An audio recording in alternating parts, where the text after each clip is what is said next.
You know that photo? The one on the wall, heads tilted back, laughing. Pure joy, right? The kind that looks like it'll last forever. Yeah, the perfect couple picture. Exactly.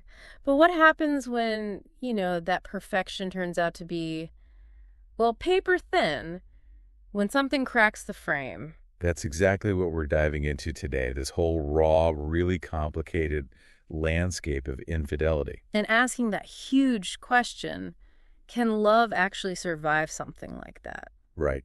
Because this story we're looking at, it isn't just about the act of cheating itself. It's about the sound trust makes when it breaks. That hollow sound, yeah. And the sheer weight of deciding whether to stay, or the fear, the absolute fear of leaving. So we're digging into a very personal account today, using detailed excerpts to guide you, the listener, through this whole emotional roller coaster. Our mission, really, is to unpack the insights here. What can we learn from this couple's journey through betrayal and maybe towards rebuilding? Okay, let's set the scene. It's a Tuesday night, right? Around 8:43 p.m. Yeah, ordinary evening. Emma's folding laundry. Smells like dinner roasted garlic and thyme, I think. Their daughter's asleep upstairs. Quiet, normal. Until Daniel's phone buzzes. Not just once. No, like 3 times. Yeah. And there's a name Emma doesn't know on the screen. With just 6 words. Can't stop thinking about you. 6 words. And boom, everything shatters. It's those moments, isn't it, when the everyday just collides head-on with disaster. Yes, totally. The source says Emma's hands just froze mid-fold. She tried to rationalize maybe it's a wrong number. But something felt off. Deep down, yeah. The way the screen dimmed, Daniel walking in right then, acting casual, her stomach just twisted. That internal shift had already started. So that alarm bell goes off inside her. Did she just confront him then and there? What does the source say about that immediate reaction? Well, that's what's really interesting. She showed remarkable restraint. Didn't say a word about the message that night. Wow, okay. Instead, she waited. She watched. Picking up on the little things. Exactly. The subtle cues. Yeah. Like Daniel suddenly putting his phone face down, lingering longer in the shower. That tension you can feel, even in a smile. Precisely. By Friday, she didn't just suspect. She knew. So Friday night arrives. Their daughter's at a sleepover. The house is quiet again. Too quiet. Emma pours some wine, holds her own phone, and just asks it straight out. Who is Lily? And Daniel's reaction, immediate, telling. Yes. They froze. Mid-step, hands still on a chair back, eyes darting around, calculating. Trying to figure out the angle. Right. He tried brushing it off. Oh, she's just a client. But Emma pushed back about the message she saw. And then? Silence. A really long, heavy silence that just filled the room. Until the confession. Yeah. I didn't mean for it to happen. Oof. And Emma apparently said those words hit harder than the lie itself. Because it admitted it did happen. No denial. And then the time scale. 2 months. 2 months, while she was planning their anniversary, believing everything was solid. Exactly. That timing just twists the knife, doesn't it? It really does. How did she react then, in that moment? Surprisingly controlled, according to the source. No tears, not yet.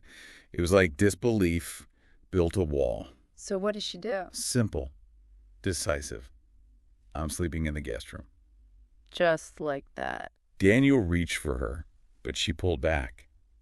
That night, she just lay awake, replaying everything, trying to sort the real moments from the lies. And that silence in the house must have been deafening. It said more than words could, absolutely. Okay, so that's the shattering moment. But how did they even get there? Let's look at Daniel's side. The source suggests it wasn't a sudden impulse, right? No, exactly.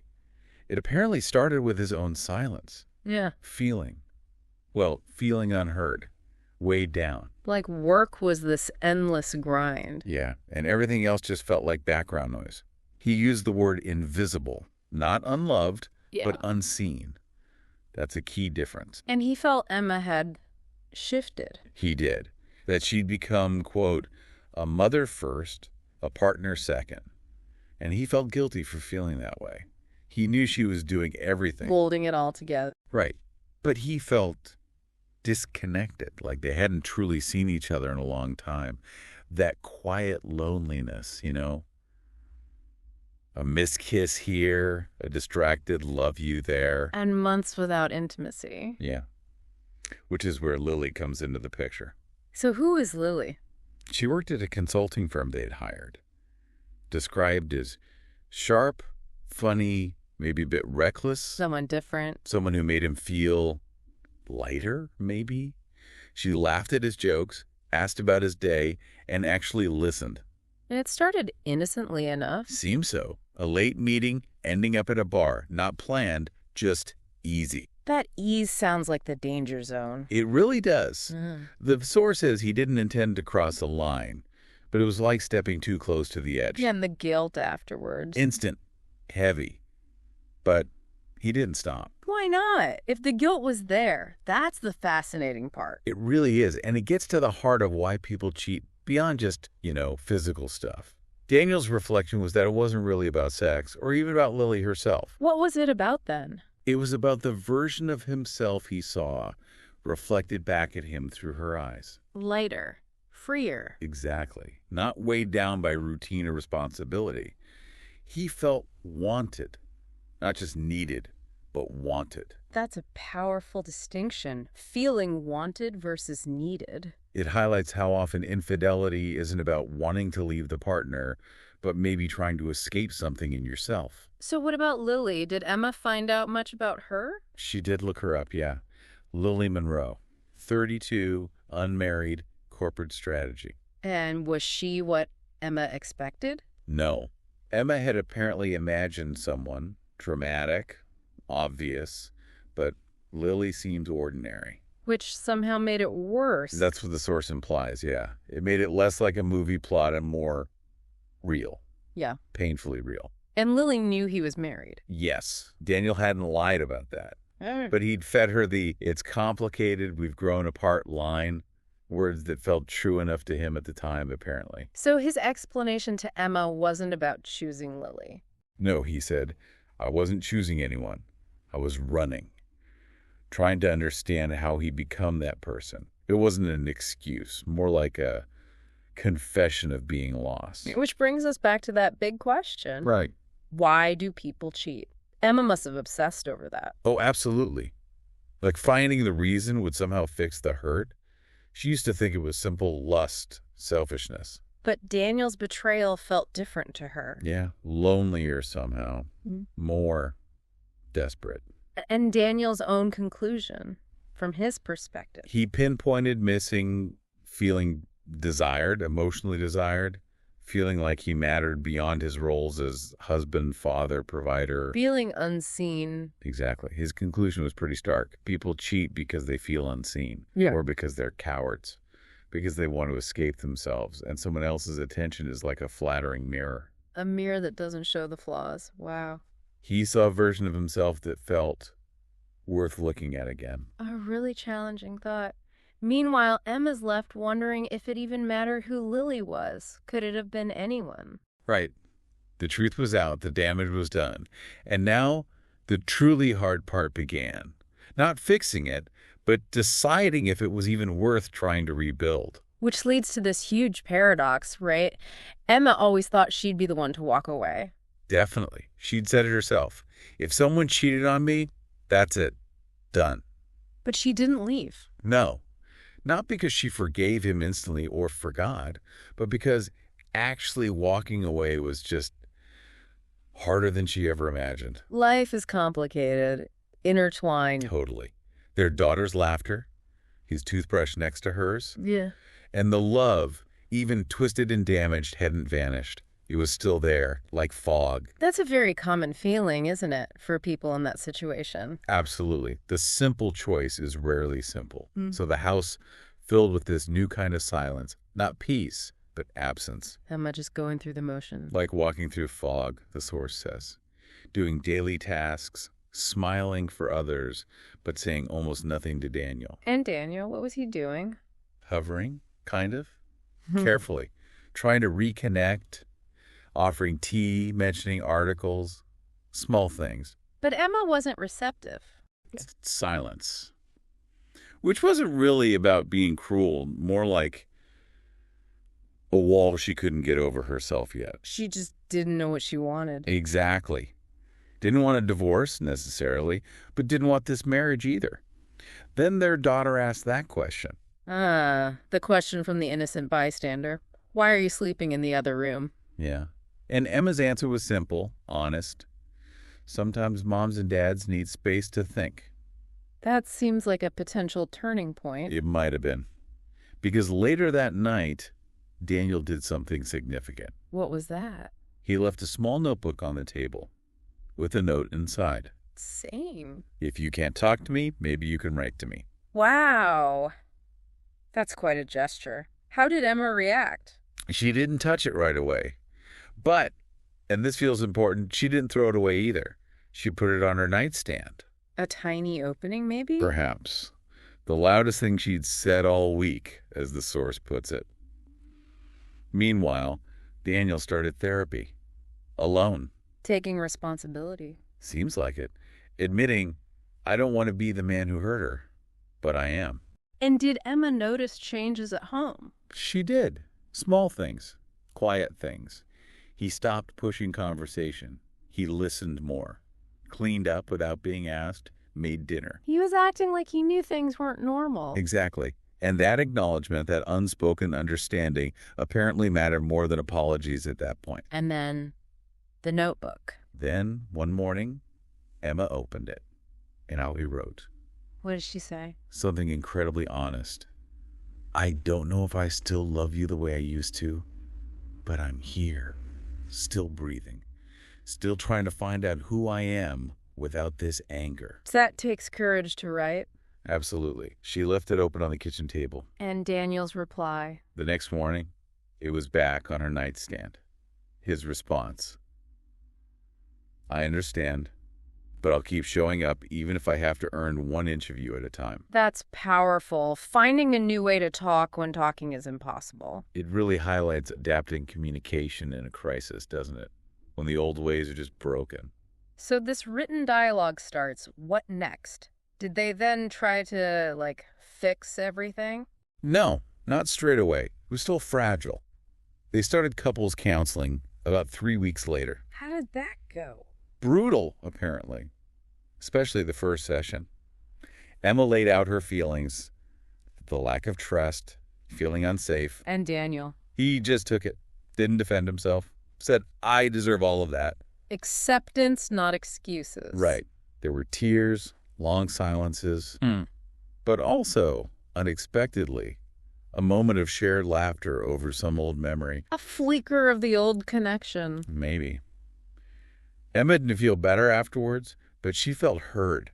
And they started to see that fixing things wasn't about grand gestures. More about ordinary moments handled with extraordinary care. Okay, this is where, for me, the story gets really compelling. Emma starts reclaiming herself. That guest room. Yes. It stops being just a retreat from the pain. And becomes a beginning. Her own space. She moves her desk, finds old journals, even paints the walls herself. Sage green, right. Yeah. And it's not perfect. The lines aren't quite straight, but it's hers. That act of creation seems so important. It really does. And Daniel's reaction is key, too. He helps her, holds the level, and says, you deserve a space that's only yours. And that made Emma cry. Yes. But not tears of sorrow this time. Tears of quiet release, maybe for herself.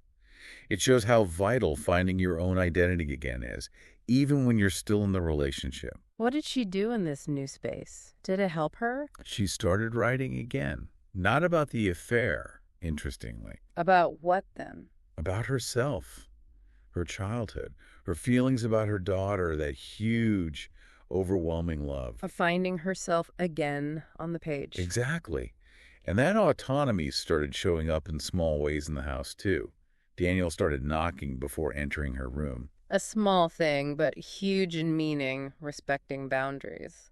They were learning how to share the same space without crowding each other. It wasn't easy, it wasn't romantic, but it felt real. Then comes what the source calls a final intense conversation. Yes. Emma by the window, Daniel behind her. He talks about rebuilding trust, wanting something real, something that could survive the worst. But Emma's response is just devastatingly honest. I don't know if love is enough anymore. Wow.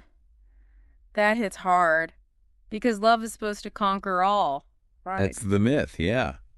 Daniel admits leaving would break him. And Emma counters. But staying without trust would break me too. That raw dilemma so many face. So after all that brutal honesty, what did they choose? What was the path forward? They chose honesty itself. Not pretending. Not living a lie. Acknowledging the past wasn't going away. Right. But Emma also expressed, well, a willingness to try opening that door again. How did she put it? Slowly, carefully, with fear and hope in equal measure. That feels incredibly vulnerable. It is. The source describes the space between them starting to feel less like a giant chasm and maybe more like a bridge under construction. Tentative. So bringing it to the present in the narrative, Emma reflects on it all the notebook, their daughter, how messy love is. And her final decision, sitting there beside Daniel. I want to try. Yeah. Not because I forget what happened, but because I believe we can build something new. Something new, not something restored to the old way. Exactly. It wasn't neat. It wasn't certain. It was messy, fragile. But it was theirs. Together. Yeah. And her conclusion. Sometimes that's enough. What a journey. It's such a raw, unflinching look at betrayal, forgiveness, or maybe not forgiveness, but acceptance, and that really tough road to potentially rebuilding. It really is. Their story isn't about getting back to that perfect photo on the wall, because maybe that was never real anyway.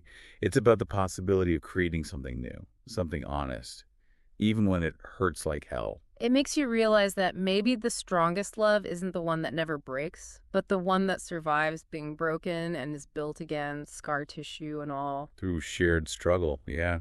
And just committing to keep showing up for each other, day by day. So the story leaves us, and you listening, with that really powerful question from the source material. What would you do if you were Emma? Stay? Go. There's no easy answer. It definitely makes you reflect on the sheer complexity of relationships, the impossible choices people face. And as we wrap up this deep dive, maybe the takeaway is that healing. Well, it's never simple. It's messy and long. But it is possible. Whether that means getting support or just allowing yourself to explore these really difficult human experiences. Yeah. Sometimes the bravest step is simply deciding to keep trying, whatever trying looks like for you.